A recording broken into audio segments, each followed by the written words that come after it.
Halo teman-teman semua, selamat datang untuk yang sudah gabung dan ayo gabung untuk yang belum gabung. Gimana nih teman-teman, masih perang harga di jasa pembuatan landing page atau company profile ya? Nah, untuk teman-teman yang sudah nggak nyaman dengan perang harga, ayo kita upgrade skillnya, kita masuk ke website yang dinamis tapi tanpa coding. Nah, di kelas ini kita akan bahas mengenai sisi front end atau halaman depan. Kita juga akan bahas mengenai back end dan ini tanpa coding teman-teman ya. Jadi di back end nanti kita akan bahas mengenai ini, custom post type. Lalu custom post type ini ternyata bisa kita panggil ke front end dengan menggunakan single post template, dan plugin yang bisa kita gunakan adalah Elementor Pro atau Team Builder CrocoBlock. Pokoknya pembahasannya ini akan seru teman-teman. Jadi ayo langsung gabung aja sekarang ya. Mumpung masih gratis nih. Oke teman-teman, di materi pertama ini kita akan bahas dulu mengenai kenapa sih kita sebagai seorang freelancer gitu ya, itu sudah waktunya berpindah dari statis ke dinamis. Jadi website itu kan ada dua, ada dinamis dan ada yang statis. Kalau yang dinamis itu biasanya dia berhubungan langsung dengan database. Jadi kalau kita mengubah data di database, otomatis perubahannya itu langsung terlihat di halaman depan, di front end gitu ya. Nah, beda dengan yang statis. Kalau statis ini artinya semua datanya itu kita langsung tampilkan di front end-nya gitu.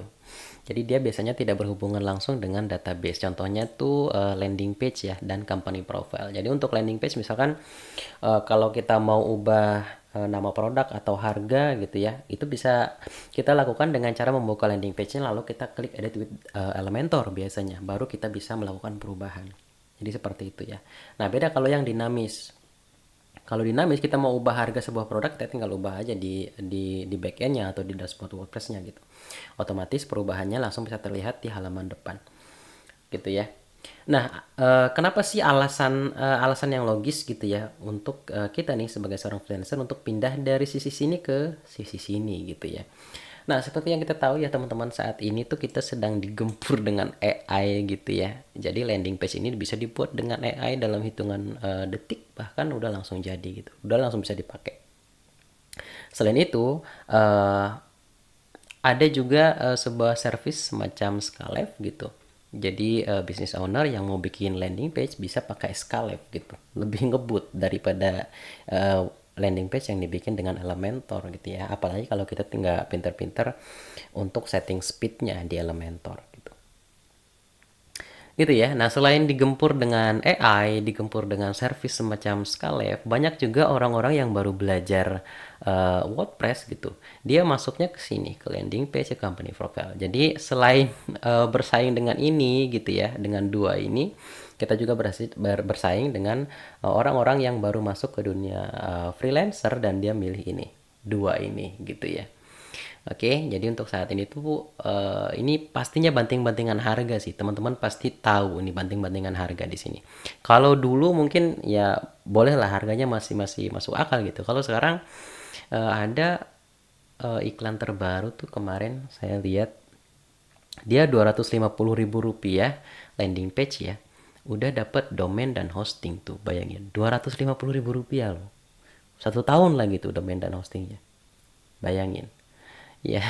Udah banting-bantingan harga gitu. Jadi mau nggak mau kalau teman-teman sudah tidak nyaman dengan banting-bantingan harga di sebelah sini, itu teman-teman mau nggak mau harus upgrade skill untuk masuk ke sisi dinamis. Nah, masalahnya ketika orang ditawari masuk ke sisi dinamis ini biasanya dia udah takut duluan gitu ya.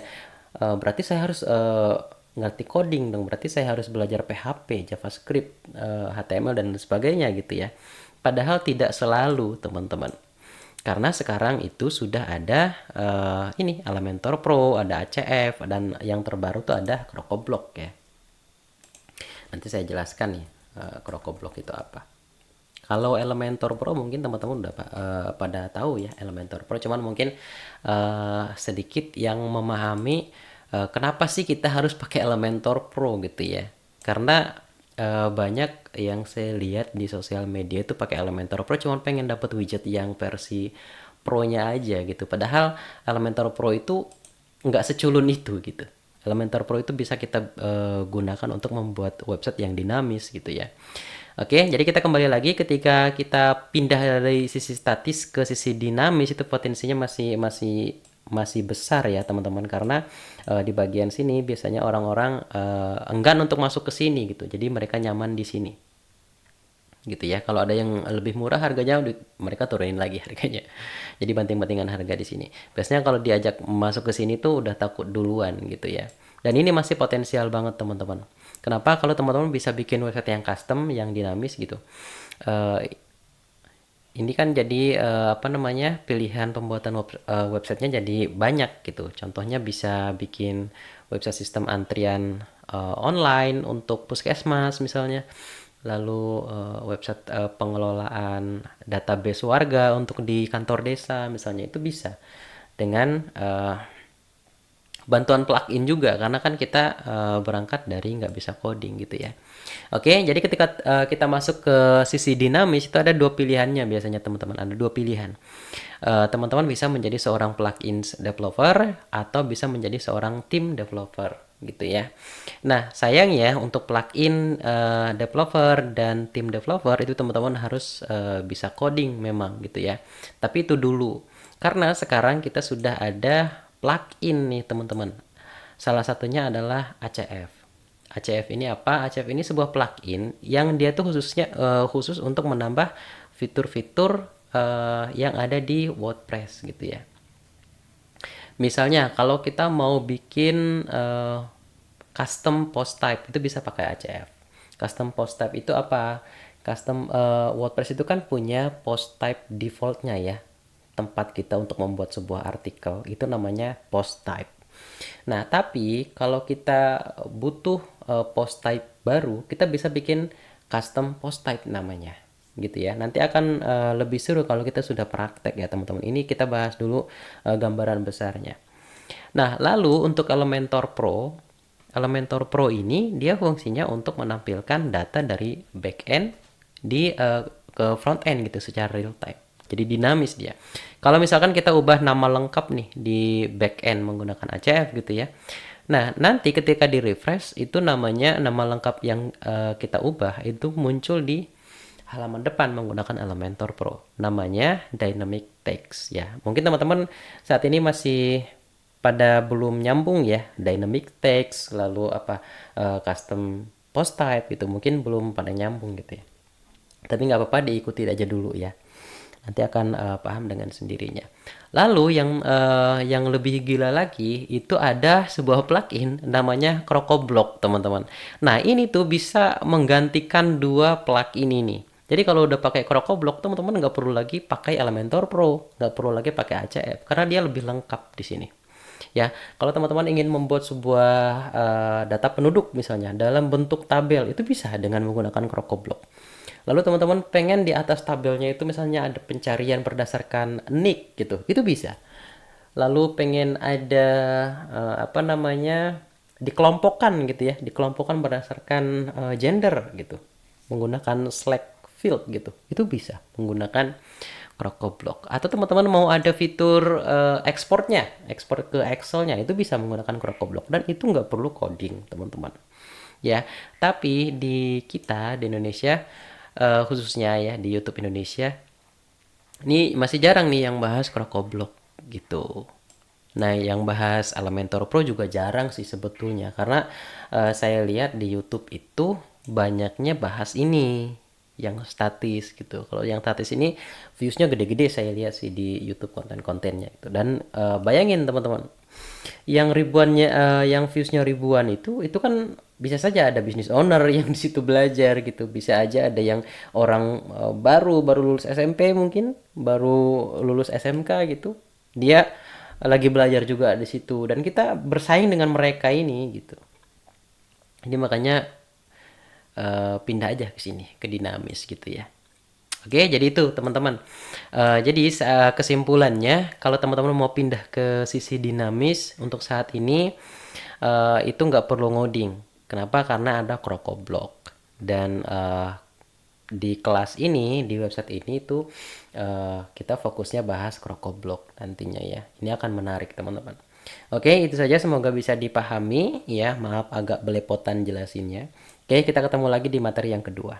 Oke teman-teman, kita masuk ke materi yang kedua. Di materi yang kedua ini agak lebih menarik dari materi yang pertama ya. Kita akan masuk ke pembahasan mengenai website dinamis dengan menggunakan WordPress. Jadi WordPress ini kan sebuah CMS open source ya, jadi sumber terbuka, siapapun bisa mengembangkan WordPress ini. Jadi WordPress juga mempersiapkan dirinya untuk di custom gitu ya teman-teman. Nah kalau dulu yang bisa melakukan custom pada WordPress ini hanya orang-orang yang ngerti coding gitu. Tapi untuk saat ini kita pun yang awam coding, yang nggak ngerti coding sama sekali, itu bisa mengcustom WordPress gitu teman-teman, dengan bantuan plugin yang namanya CrocoBlock. Lagi-lagi CrocoBlock ya, karena kita fokusnya di sini gitu. Untuk saat ini plugin CrocoBlock itu yang paling lengkap lah menurut saya untuk bisa mengcustom WordPress gitu ya. Oke, jadi secara umum kan website itu ada dua bagian ya, ada bagian depan dan ada bagian belakang. Oke, jadi untuk bagian depan kita sebut biasanya dengan front end atau FE ya. Kalau back end BE gitu ya. Nah, untuk back end ini biasanya mengurusi masalah-masalah back end ya yang di belakang layar gitu. Kalau front end ini bagaimana caranya menampilkan informasi yang ada di back end ke user gitu. Kira-kira seperti itu. Oke. Nah, ketika teman-teman memutuskan untuk membuat sebuah website yang dinamis dengan menggunakan WordPress gitu ya, kira-kira apa saja sih yang harus teman-teman pelajari gitu ya. Nah, itu yang akan kita bahas. Jadi yang harus teman-teman pelajari adalah kita mulai dulu ya dari backend. Untuk backendnya, teman-teman minimal paham ini, custom post type, user meta, sama option pages. Ya.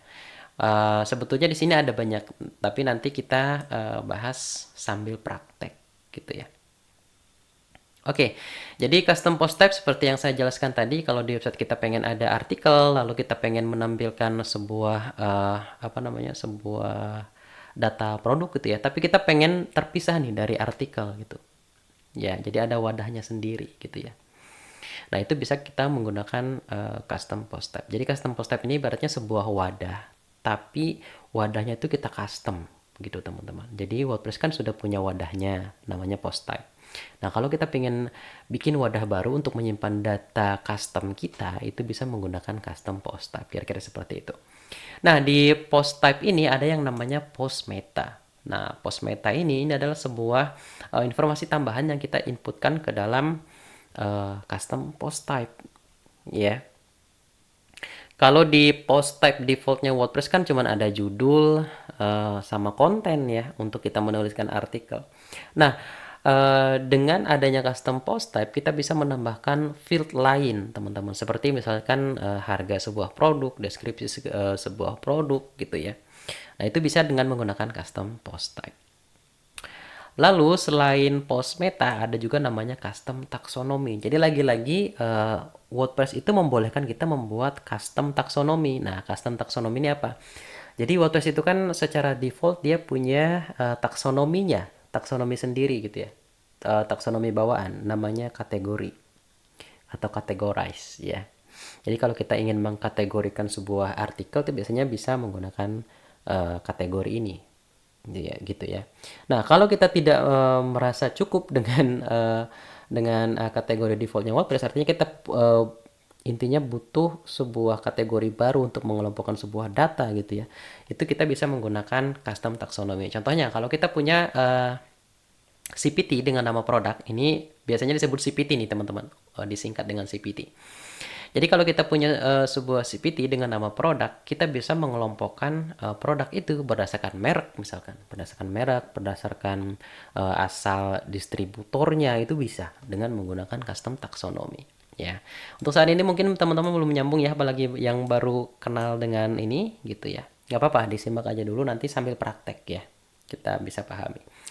Nah, kalau di CPT namanya post meta, kalau di user namanya user meta gitu ya. Jadi di WordPress itu ada memang halaman untuk usernya, tapi biasanya dia hanya menampilkan email, user rule biasanya, lalu apalagi display name ya, email sudah saya sebutkan ya. Nah, tapi kita kalau mau bikin website yang custom, misalnya kita butuh menyimpan nama lengkap user nih ke dalam profile gitu. Nah, itu kita bisa menggunakan yang namanya user meta. Jadi kita bisa simpan nama lengkap, gender, WhatsApp, dan ini bisa kita minta pada saat registrasi akun gitu. Itu bisa, teman-teman. Dan itu tanpa coding tentunya. Lalu option page. Nah, option page ini biasanya data yang statis. Misalnya kalau kita bikin website desa gitu ya. Kita pengen ketika orang menggunakan website kita, dia bisa ubah nama desanya gitu di back end gitu ya. Itu bisa menggunakan option page. Gitu ya. Dan ini semua nih, custom post type, user meta, option page ya, itu bisa dipanggil ke halaman depan, ke front end untuk ditampilkan di user. Nah, kalau CPT itu disebut dengan single post template. Ya, jadi kita bikin sebuah desain bisa menggunakan Elementor ya, teman-teman. Lalu kita panggil data-data dari backend. Kalau kita punya CPT produk misalnya, kita bisa panggil menggunakan dynamic text untuk harga, deskripsi gitu ya. Lalu dia masuk ke dalam kategori apa, itu bisa kita panggil di dalam single post template ini ya. Jadi satu kali desain itu bisa dipakai untuk semua data yang ada di CPT. Kira-kira seperti itu ya. Nah, untuk membuat single post template saat ini itu kita bisa menggunakan Elementor Pro atau kita bisa menggunakan theme builder dari CrocoBlock. Jadi CrocoBlock itu nama dari sebuah plugin dan dia itu punya banyak plugin, teman-teman. Jadi ketika kita install CrocoBlock, kita nanti bisa pilih plugin apa yang mau kita gunakan. Ada berapa? Ada 16 kalau nggak salah. Ada 16 pluginnya yang bisa kita install. Dan itu di bawah bendera CrocoBlock gitu ya. Jadi selagi widget yang ada di Elementor Pro ini bisa menggunakan dynamic text, itu kita bisa memanggil data dari backend gitu ya.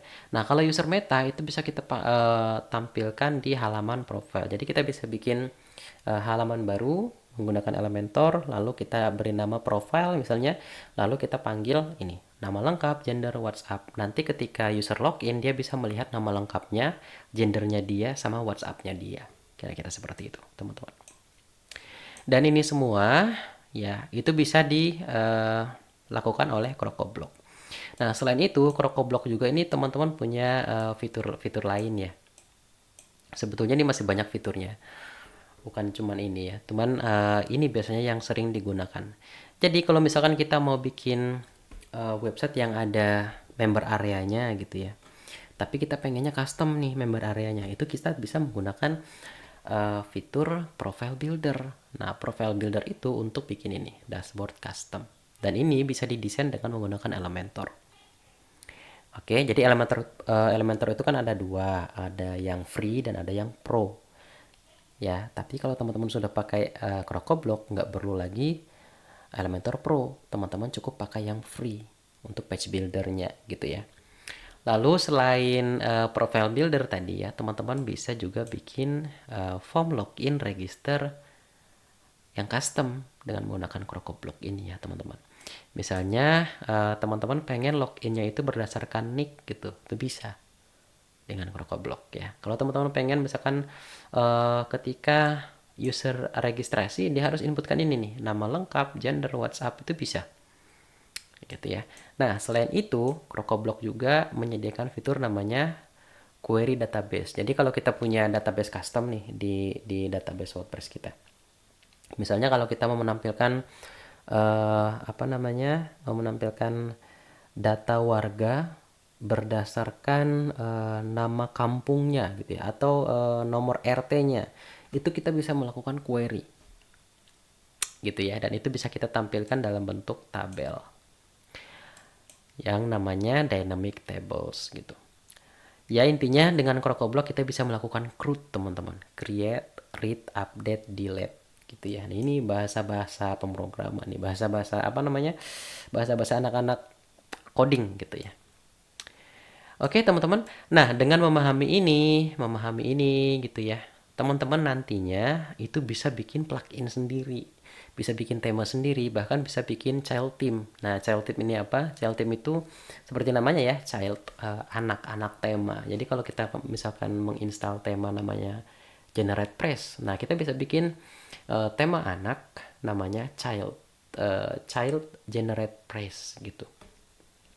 Nanti apa namanya, tampilannya sama, cuman kita bisa custom di dalam child itu, dan customan kita itu nggak hilang ketika kita update versi tema induknya gitu ya. Dan teman-teman nggak perlu khawatir untuk saat ini ya, nggak perlu takut gitu untuk bikin plugin sendiri, tema sendiri, karena kan sekarang sudah ada AI teman-teman. Jadi kalau kita mau bikin plugin custom ya tinggal minta AI aja untuk buatin plugin custom ya gitu ya. Oke, ini akan sangat menarik sih teman-teman. Oke, itu saja dulu untuk materi kali ini. Kita lanjutkan ke materi berikutnya. Oke, teman-teman, kita sudah masuk ke materi yang ketiga, materi penutup dan materi terakhir di kelas ini ya, teman-teman. Jadi di video pertama kita sudah bahas mengenai alasan kenapa kita harus mulai upgrade skill dan berpindah dari sisi statis ke sisi dinamis.